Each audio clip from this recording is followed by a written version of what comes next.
Big spoilers ahead. अगर तुमने Thunderbolts नहीं देखी है, यू हैव बीन वार्न्ड। मैंने पिछली वीडियो में थंडरबोल्ट्स के एंडिंग के बारे में बात ही नहीं करी है, so let's talk about that massive ending, post credit and the future of Thunderbolts. We finally know what that asterisk stands for and हमने सही गेस किया था, इट्स न्यू एवेंजर्स। ऑल्दो मैं बीच में थोड़ा सा भटक गया था, which is classic Marvel googly, हमें डिस्ट्रैक्ट करने के लिए, but let's not talk about that. और हमें इसमें फैंटास्टिक फोर का अराइवल भी दिखता है हमारे 616 यूनिवर्स में। और डेट दे, अगर तुमने पिछली वीडियो नहीं देखी है तो कोई बात नहीं यार, आराम से देख लेना। उस वीडियो को अगर समराइज करें तो I really love this movie, और ये एमसीयू के फ्यूचर को बहुत ही सॉलिड तरीके से सेटअप करती है, विच nobody was expecting with that ending and that longest post credit scene ever. Starting with the ending, MCU ने काफी चेंज करा है सेंट्री को, and they even nerfed him down from million exploding suns to 1000 exploding suns. But still वो पूरे MCU का सबसे powerful being है, and that includes Thor, Captain Marvel and Hulk together. In comics उसे उसकी ताकतें मिलती है एक ट्विस्टेड सुपर सोल्जर सीरम से, जो कि कैप्टन अमेरिका के सीरम से 100 to 1000 टाइम्स ज्यादा पावरफुल था, एंड उसे पावर्स भी उसी तरीके की मिलती है, million times more than captain America. लेकिन MCU में थोड़ा सा डिफरेंट ऑरिजिन है सेंट्री का। रॉबर्ट रेनॉल्ड्स एक टेस्ट सब्जेक्ट होता है सुपर सोल्जर प्रोग्राम का, रन बाय ऑक्स कंपनी, जिसे वेलेंटिना रन करती है, एंड वो ही इस एक्सपेरिमेंट को करवा रही होती है to make a new Captain America. Take it as Vought and Homelander, जहां उसके सभी सब्जेक्ट्स मर जाते हैं बिकॉज वो सीरम इतना लीथल था, and that's the whole case. जो वेलेंटिना जो स्टार्टिंग में सेनेट के सामने बैठी थी एंड उसके ऊपर जो भी केस चला था, इन्वेस्टिगेशन चल रही थी फॉर दिस प्रोजेक्ट ओनली। लेकिन रॉबर्ट रेनॉल्ड्स एके बॉब समहाउ इस सीरम को अडैप्ट कर लेता है और जिंदा बच जाता है, गेनिंग गॉड लेवल पावर्स। लेकिन उसके ट्रॉमेटिक पास्ट के कारण बॉब सीवियरली मेंटली इल है, and because of the traumatic past he was into drugs and all. One of the reasons वो इस एक्सपेरिमेंट में क्यों था, because of testing of new drugs. उन्हें मार्केट ऐसे किया गया था कि this is the testing of new drugs, तो तुम्हें ड्रग ट्राई करने को मिलेगा, that's why. So his mind is very fragile, और बॉब की इसी फ्रेजिलिटी को देख के वेलेंटिना उसे मैनिपुलेट करती है और उसे अपना सुपर हीरो बना देती है जिसे वो कंट्रोल कर सके। But here comes a twist, वो एक परफेक्ट सुपर हीरो बनाना चाहती थी, from hair to costume and all, ताकि मार्केटिंग के थ्रू लोगों को पता चले कि he is the new saviour. As I said, take it as Homelander and Vought, उनका जो हर एक मूव है, हर एक लुक है, कॉस्ट्यूम्स है, सब टेलर्ड है to appease the public and give them the false hope that they are superheroes. But here comes a twist. अपनी पावर्स के बारे में जानने के 5 मिनट बाद ही वो खुद को भगवान समझने लगता है, because his logic is that if he is stronger than the entire Avengers and उसमें गॉड इंक्लूडेड है, that means he is also a God, और वो इसी के चलते वेलेंटिना को बिट्रे कर देता है। यू सी एमसीयू में जितने भी सुपर सोल्जर सीरम आए हैं अभी तक, और जिन्होंने भी सुपर सोल्जर सीरम लिया है, वो इस इंसान की सभी चीजों को इनहेंस कर देता है, इंक्लूडिंग हिज और हर पर्सनैलिटी। टेक कैप्टन अमेरिका, वो शुरू से एक अच्छा इंसान था, तो जब उसे सीरम मिला he became so good that eventually वो म्योल्निर उठाने के वर्दी हो गया। दूसरी तरफ ब्रूस बैनर, जो बाहर से है तो अच्छा, लेकिन उसके पास ट्रॉमास के कारण वो एक रेजिंग मॉन्स्टर में बदल जाता है, एंड ऐसा हर किसी के साथ हुआ है एमसीयू में। Take Red Skull, Winter Soldier, Abomination and the recent John Walker, हर किसी में कुछ ना कुछ खामियां थी जो सुपर सोल्जर सीरम मिलने के बाद एम्पलीफाई हो जाती है। We can keep Winter Soldier aside from that list, I guess that boy was manipulated. इन्हीं की तरह सिमिलरली बॉब का पास भी बहुत ट्रेजिक था, traumatic childhood and following that substance abuse,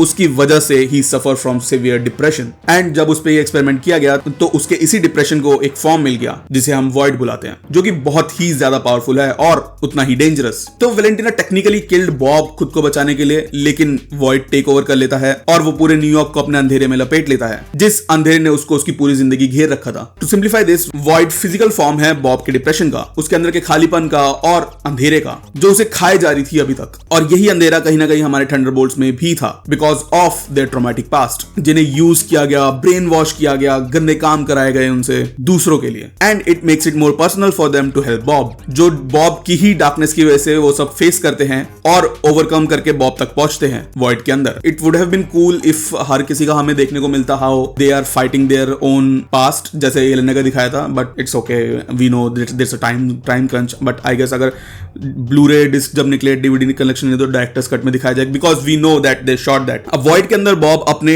traumas को रिलीव कर रहा होता है, but he was also sitting on the safest place he ever felt in his childhood, his room, जिससे बाहर निकलने में थंडरबोल्ट्स उसकी मदद करते हैं just by being there for him. जहां उसकी डार्कनेस उसे कह रही थी कि वो अकेला ही रह जाएगा, थंडरबोल्ट्स उसे लिटरली पकड़े हुए थे, signifying and assuring him that finally he is not alone, hence defeating the void and saving New York and the world from void. And I absolutely love this. It felt very personal, which we should not, but we all have a little emptiness inside us. Okay, life lesson, come here.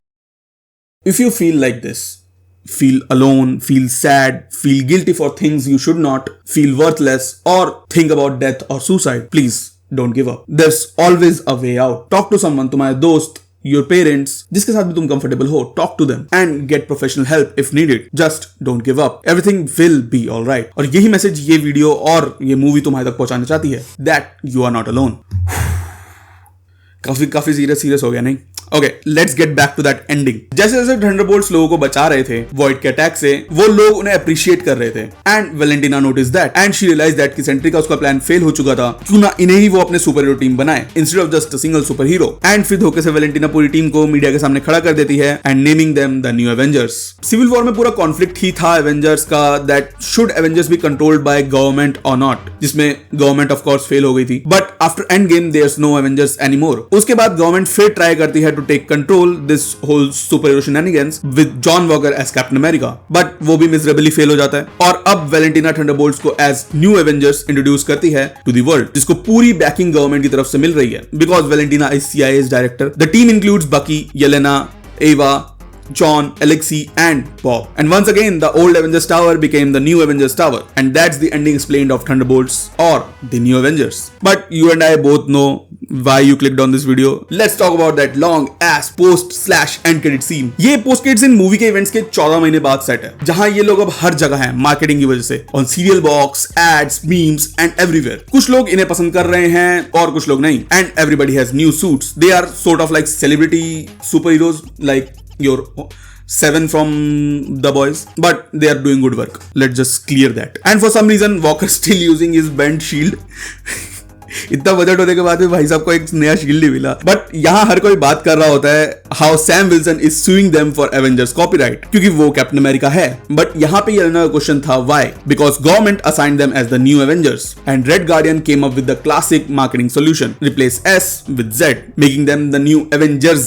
And because of this public conflict लोग उन्हें support नहीं कर रहे हैं, mostly mainly officials और rest of the super heroes. And because of that they are not getting a lot of info that they should, including something that is happening in space, which we are guessing that it is related to the events of Doomsday. Bob is also here, जो Sentry में नहीं बदल रहा था Void के डर से. That's the nerfing I told you about, that every time he turned into Sentry, एक रिस्क रहता है कि he might turn into Void. So वो उस रिस्क फैक्टर के साथ सेंट्री की पावर्स को यूज करना पड़ेगा उसको in the future. कि तभी उन्हें नोटिफिकेशन मिलता है एक एक्स्ट्रा डायमेंशनल शिप उनके स्पेस में एंटर कर रही है और सीधा अर्थ की तरफ आ रही है. एंड इट टर्न्स और उस पे लोगो बना होता है फैंटास्टिक फोर का. And in a way it is a similar ship जो हमें फैंटास्टिक फोर के उसमें देखने को मिली थी ट्रेलर में, but it is not. There slight differences connecting this movie straight with the Avengers Doomsday, क्योंकि ये पूरा सीन एवेंजर्स डूम्सडे के सेट पे ही शूट किया गया था एंड इसे डायरेक्ट भी रूसो ब्रदर्स ने ही किया था. तो मान के चलो डूम्सडे का ओपनिंग सीन हो सकता है ये, एंड जो भी उस शिप में है they will be first contacting with the new Avengers. But does that mean उन्होंने फैंटास्टिक फोर की एंडिंग स्पॉइल कर दी? Or Fantastic Four is finally here in 616 universe, या फिर शिप में कोई और है whose name rhymes with boom and is a doctor?